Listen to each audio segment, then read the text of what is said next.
History is always comfortable at a distance. The tyrants, the massacres, the plagues. The black and white of textbooks, historical documents, and old newspapers have always been a source of great comfort in that they kept the horror of past realities neatly organized between ink and paper. The arrogance of human nature has left most of us taking this relationship with history for granted. But now the hands of the dead are stretching out from those pages, their turmoil, their endless questions, their pleas for help. Their cries are echoed through our own confusion today as we navigate a world we've never experienced before. It is one of isolation, of fearing for what tomorrow will bring, of choosing between human lives and economic ruin. The harsh truth is that if we never suspected something like this would happen in our lifetimes, we were fools to think so. So now it's our turn. Our ancestors will feel comfortable watching our panic from behind the veil of history. They already endured their emergencies, their calamities. But our relationship with the past needn't be one of bitterness. After all, one of the few things which binds both the living and the dead is suffering. Now, more than ever, we can look to those who have gone before us to help avoid the sting of learning from mistakes. But we can also look to the living, to one another. We will have to become more aligned than ever if we're to mitigate the tragedy. We will have to ask hard questions, and most of all, we will have to make peace with our ghosts if we are to come together as people. My name is Harlequin Grimm, and these are the stories of monsters whose voices are lost in history. And this is Mania.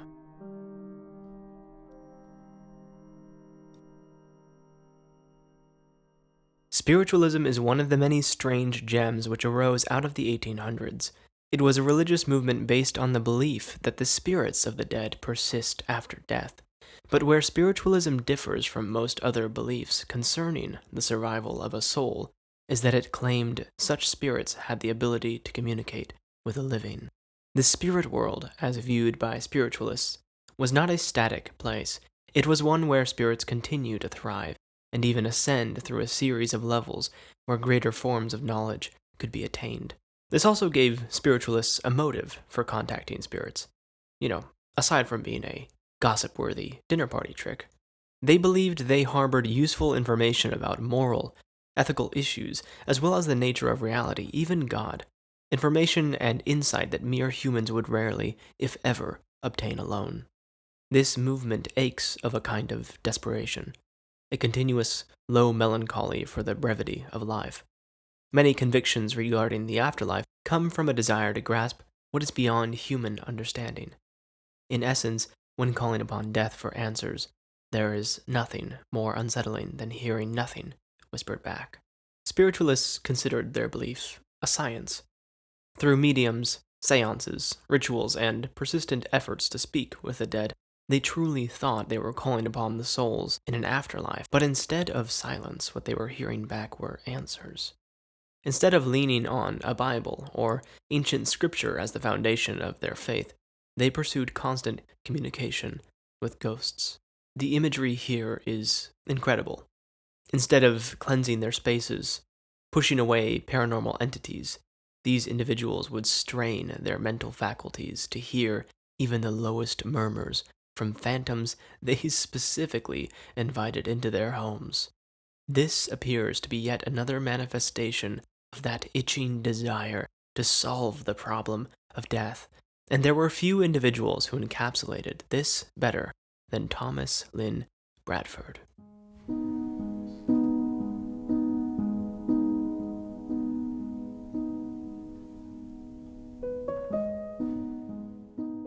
Frost clung to the cracked window panes of Thomas's small apartment. The winter of mid-January Detroit reached through the walls of the building and into his fingertips, the sound continually cracking the silence being a decrepit typewriter low on ink. A fluttering gas lamp caused his shadow to spasm against the wall behind him. All the while, a reflection on spiritualist theory escaped through his hands, a manuscript that would never quite be finished. Thomas was just another man in 1921, trying to make sense of a struggling life in the twilight of mortality. But his questions had become an obsession. Previously an actor, and even an athlete in his earlier years, the electrical engineer and professor no longer had his mind on modern developments. Despite the prospects of a promising career, he left it behind to study, research, and practice occult matters. Thomas had a theory, and that theory was that all phenomena are outside the domain of the supernatural. Since spiritualists considered their practices a kind of science, he sought to prove this through his own experiments. But the experiment he had in mind would be far from a regular seance. No, his experiment would risk everything. And by everything, I mean absolutely everything. The world was not in peril, but Thomas's life was. First, he would need an assistant.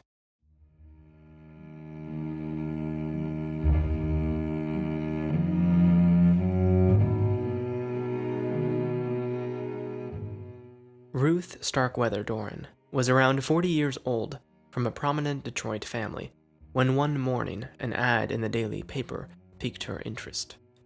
A writer and lecturer herself, Ruth was drawn to the odd request from none other than Thomas Bradford. Though Ruth was a Protestant and neither believed in psychic phenomenon or spiritualism, she responded to his ad and agreed to meet with him. By early February, the two of them had already met several times. The tone of their meetings became increasingly somber. Ruth began to understand the severity of Thomas's passion for his experiment. Perhaps it was that very same passion which allowed her to accept the reality of what Thomas was proposing. "How are you feeling about it?" Ruth asked Thomas. Their conversation was just another low set of murmurs in a river of calm conversations at the cafe they were at. It was February 5th, the snowy winds as unforgiving as the night when we were first introduced to Thomas. "Well," Thomas began and set his coffee down. His eyes lingered on Ruth's for some time. The question inspired a flicker of nervousness, a feeling he had been getting more and more numb to as the days leading up to the experiment disappeared. "There is nothing for me to fear, is there?" Ruth scoffed. "And you're sure about this?"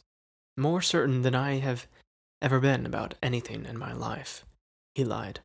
Ruth could sense that he wasn't telling the truth, but tomorrow was the day of the experiment. Somehow, it seemed wrong to tempt Thomas away from the finality of the decision he'd made. She didn't feel it was her place, yet she suspected even he wasn't sure he was doing the right thing. "It's strange, isn't it?" she asked. "What is?" "That two strangers could know each other for so short a time, and yet be endeavoring to discern the deepest problems of the human condition. But promise me something, Thomas, that you aren't doing this to escape the world. You're doing this because of what you believe." Thomas took a moment to grin and peer at the reflection in the surface of his coffee. In the last few days, every moment seemed to last longer, seemed more precious.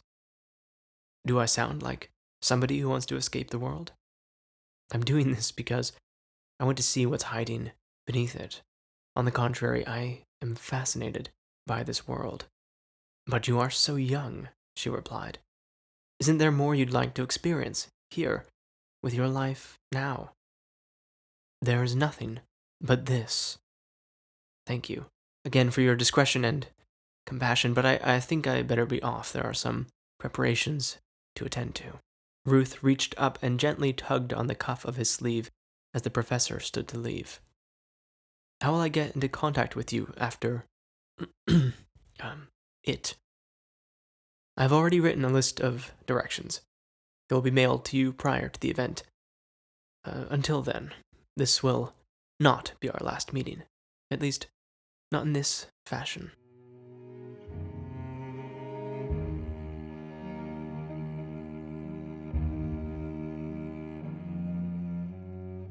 What Thomas meant, of course, was that the next time he and Ruth would be meeting, Thomas would not be speaking to her as a man, but as a ghost.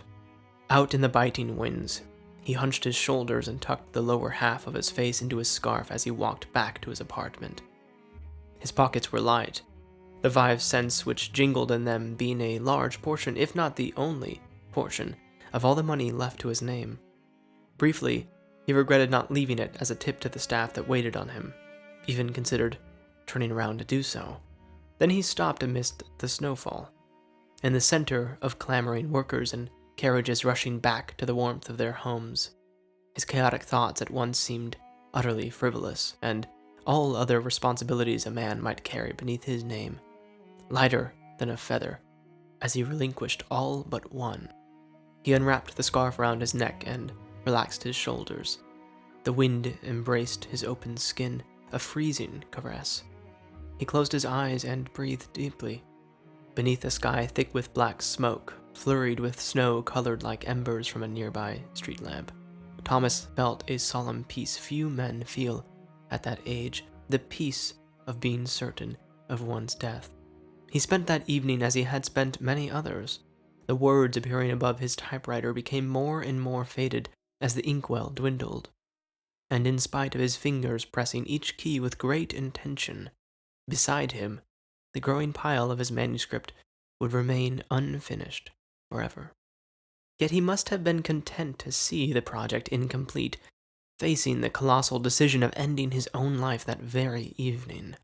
The final pages of a book must have seemed to be but a footnote. Perhaps the finality of his decision to end his life was enough to impart the last written sentences with the sensation of a clear conclusion. Bradford pulled out the page from the device and held it beside the gas lamp.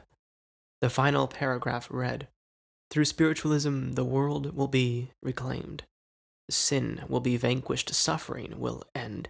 The physical in man will cease to be, and physical death, and that is the only death, will be no more. Men will live on earth forever, even as they live forever in the spirit world." Having set this on the neat stack beside his typewriter, and the instructions for Ruth having been sent off, Thomas let the housekeeper know that he would be out late that evening, and that there would be no need to worry if he did not return in the morning. A casual remark. The housekeeper noted it and slept soundly, entirely oblivious of what was about to transpire in the room just down the hall. Next, Thomas sealed off his rented chamber, blew out the pilot to his heater, turned on the gas jets, and laid down in his bed for his last repose. But it would not be a peaceful one. Given the size of his room, the quality of the gas jets, and the healthy quantity of air, Thomas would not go quietly into his good night. It would take an extreme conviction, bolder than the last words he typed that evening, to push through the body aches, the pressurized pain in his skull, and the vomiting. Many people are curious about the nature of reality as it pertains to death and the existence of a soul. Few people would throw themselves into oblivion simply to find out.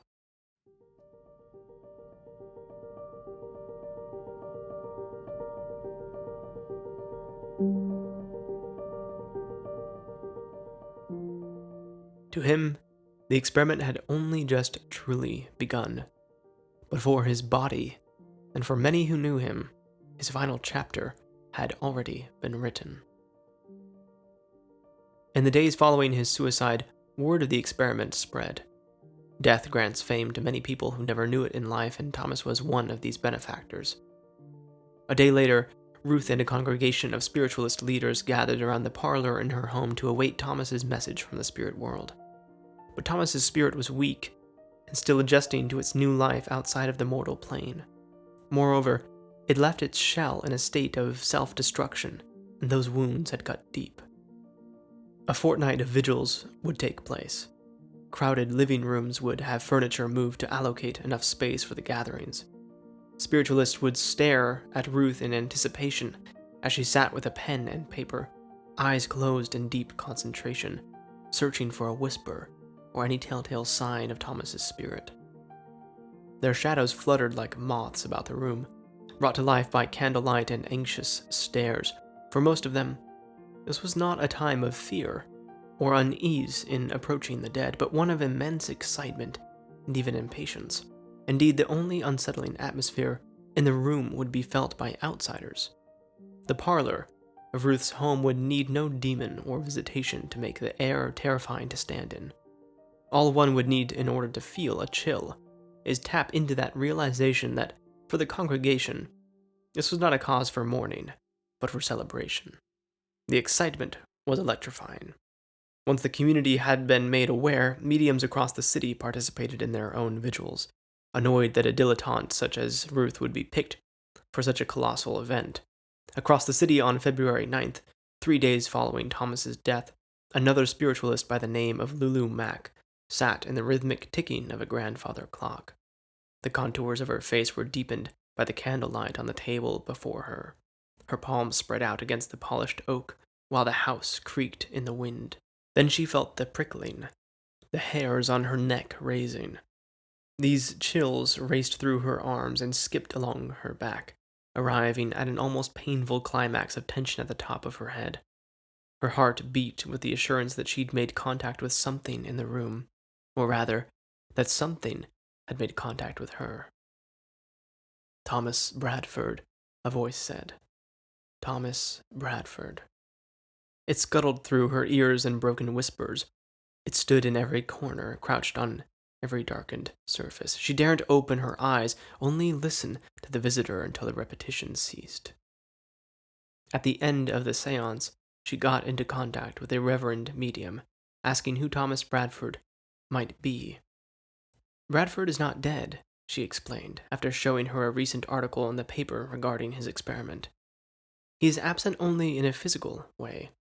His suicide was neither wise nor right, but Bradford's adventure will no doubt be of great value to us. In another plane of existence, Thomas's experience was beholden to a realm without time. His spirit felt both liberated in bliss and yet gusted about like a piece of parchment in a storm. His consciousness was flooded with images from times he had never existed in before, filled with visions of turmoil from those he'd never met. Their stretched faces and hollow forms surrounded him at all times, with voices like harsh winds and words that flooded without end. But there was also an unending sense of peace. Perhaps he was not in the storm of death, but a part of it." On February 12th, a week after his suicide, Ruth notified the media and certain spiritualists she had come into contact with following the experiment. A small group gathered in her home at 9 o'clock that evening. In other parts of the city, other gatherings formed what were called concentration parties to help strengthen her signal. Thomas could start to feel the tugging lurch in the bedlam of what felt like a kind of underworld. The promise of serenity and safety lured him closer, a destination.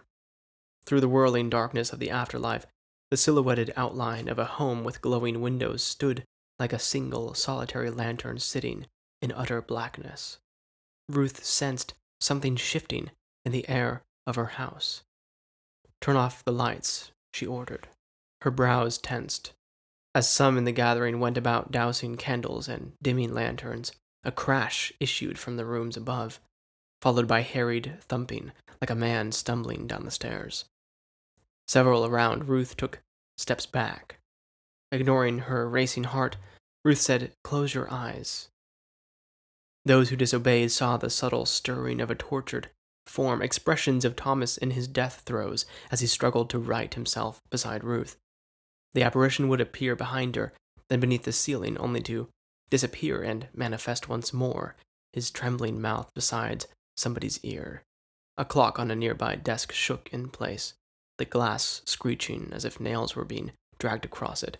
They heard the grinding and breaking of gears as the hour hand was turned backwards before the entire device was flung across the room, shattering a window and inviting the winter air in. Ruth held a fountain pen in her hand over a blank piece of paper. As more objects were displaced and several participants in the seance removed themselves from the home, Ruth's hand set into motion. She strained herself, muttering first with her own voice, then with another that sounded like her own, sutured to Thomas's. Ink from the pen splashed across the page as she struggled to translate his messages. Tears squeezed out of her eyes as she tried to give herself over to the connection. As she reached the end of the page, Thomas's spirit fully manifested itself behind her, its physical appearance a kind of mutilation of memories. His face was constantly changing, twisted like a revolving mask of confused emotion.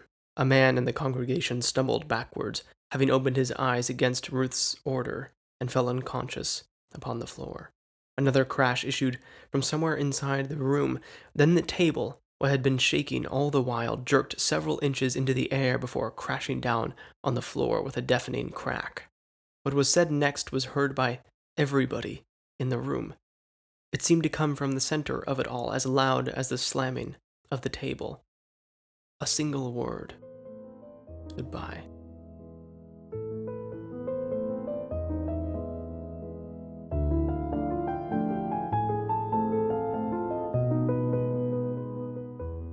In the following days, the transcript of that bizarre evening would be published in the local news outlets.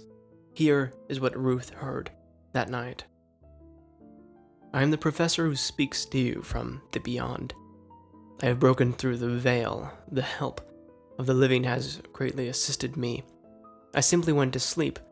I woke up and at first did not realize that I had passed on. I find no great change apparent. I expected things to be much different. They're not. Human forms are retained in outline, but not in the physical. I have not traveled far. I'm still much in the darkness. I see many people. They appear natural. There's lightness of responsibility here, unlike in life. One feels full of rapture and happiness. Persons of like natures associate. I'm associated with other investigators. I do not repent my act. My present plane is but the first series. I'm still investigating the future planes regarding which we in this plane are as ignorant as are earthly beings of the life just beyond human life. And that was all.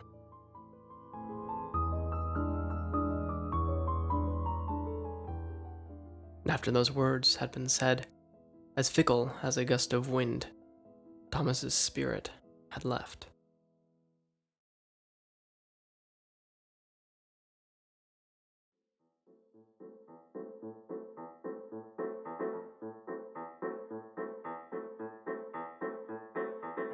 Thank you for listening to another episode of Mania.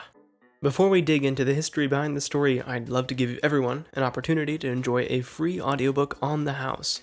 If you go to audibletrial.com/mania, you can get the first month of your subscription for free, which includes a book of your choosing. But if you're looking for something more practical, Mania is also sponsored by 421 Coffee. Coffee can be a nasty business. Many of the companies you're familiar with lie, yes, they lie, they're deceitful, about their coffee being fair trade. Meanwhile, their farmers suffer. 421 always sources their beans ethically and pays their farmers a fair price, delivering an incredible product that is both delicious and morally acceptable, which these days is becoming pretty rare. So, if you'd like to support the show and get yourself a bag of suffering-free beans, go to bit.ly/421coffee. That is bit.ly/421coffee. And don't forget to tell them that I sent you by typing in Grim at checkout to receive 10% off your order to take a little bit of your own suffering away.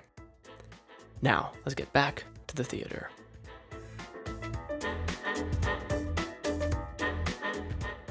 This was one of those stories that really sort of started out of nothing. Somebody had mentioned the anecdote in passing, leaving me with the wolves of searching through online articles, and there really wasn't much of anything. Eventually, I found somebody who had cataloged what were around 5 or 6 articles actually published during the days of this event. Everything you've heard concerning the places, setting, and characters is entirely factual. Thomas's death wish, spurred by his obsession with the occult, was, unfortunately for the housekeeper who found his corpse, it was as real as it gets. Um, one of the more fascinating details is Ruth. Now, she truly was somebody who was rather unfamiliar with the spiritualist practices. And while I was producing this episode, I wondered about that in tandem with Thomas's unfinished manuscript. Not to mention his insistence on mailing Ruth the instructions for conducting a seance in order to connect with him, rather than taking the time to just train her himself. Overall, I think his decision to pick Ruth and not wait for somebody more experienced seems to imply that this whole experiment was something he was just incredibly excited about. Perhaps something he felt he just couldn't put off. For a man about to do something truly unprecedented, he put a lot of faith in shaky variables. And I think that's the real charm to Thomas's character. His zeal. His absolute disregard for the finality of death. The fear of it being defeated by his faith in what he was pursuing. I reckon if we all acted a bit more like Thomas, with, not killing ourselves, but our day-to-day endeavors, we'd find ourselves doing much more than we could have ever imagined. But as you might have guessed, the dialogue between Ruth and Thomas was entirely fictional. It's doubtful anybody alive knows how those conversations went. But if somebody wants to call on Ruth to get the last word on how all of this went down, I'd appreciate that, and you can email me your own transcript. Just as well, the final scenes depicting the connection itself were highly dramatized. In the local articles, it's implied that the room was pretty much silent and still the entire time, as Ruth made the connection. But the recording of what she purported to hear was published for all to see, and that has been echoed word for word to you. So, if Thomas's spirit is out there right now, I'm sure he's trembling with rage knowing that I've portrayed him as a bit of a poltergeist. It was sort of my aim to make him look like he was still getting his bearings as a ghost, as I can imagine navigating the spirit world within the first week is a bit like learning to ride a bike or something of that nature. So I can imagine one would be knocking things around and having trouble managing one's energies. It should also be noted that the spiritualist community heavily looked down on Thomas's decision to kill himself in order to access the spirit world. I know that I was a bit ungracious in showing them to be rather excited for the event, which I believe they truly were, but they did always say throughout it in the articles and in the comments that they were rather displeased that he decided to start it off the way that he did. So to all my listeners interested in occult matters, a word to the wise: endeavor to be the witch or the magician, not the ghost. Didn't think I'd have to say that, but, better safe than sorry. Now for some crypt cleaning. As I'm becoming more active online, I'd like to sort of tease out the idea that I'm looking into posting more regularly on places like YouTube. And I'm thinking about the content being pretty much highly diverse. I started that off with a video called Storytelling Through the Eyes of an Undertaker, which is actually a presentation I gave for a writing convention online. I talk about my perspective on the macabre, how it relates to mental illness, and my finding strength in it, and my general philosophy with the horror genre. In addition, last week I was on 2 podcasts, one called Cayman Cast, and another, People with Passion. Listening to those, you can hear some of my perspective on current events as it relates to the funeral home industry, which is actually quite shocking. And just mostly you can hear my perspectives more directly as an individual when I'm not here telling you these stories. Those links will be on my various social media accounts. You can find me on Instagram or Twitter as Harlequin Grimm. And if you can't find them there, you can just reach out to me personally and I could happily help you out. And now I really must thank everyone who's been listening. The recent support online has actually been pretty overwhelming, and it really is just profound. If you're not into the sponsors that I've showed you, but you'd like to support me directly, you can go to patreon.com/harlequingrim. Otherwise, you can share these stories with friends or family. Word of mouth really works miracles for folks like me. I'm deeply grateful to the patrons that I do have now. You people have been just invaluable, and I appreciate you with all of my dark heart. Unfortunately, it is time for me to say farewell. But as always, the theater is ever open to you.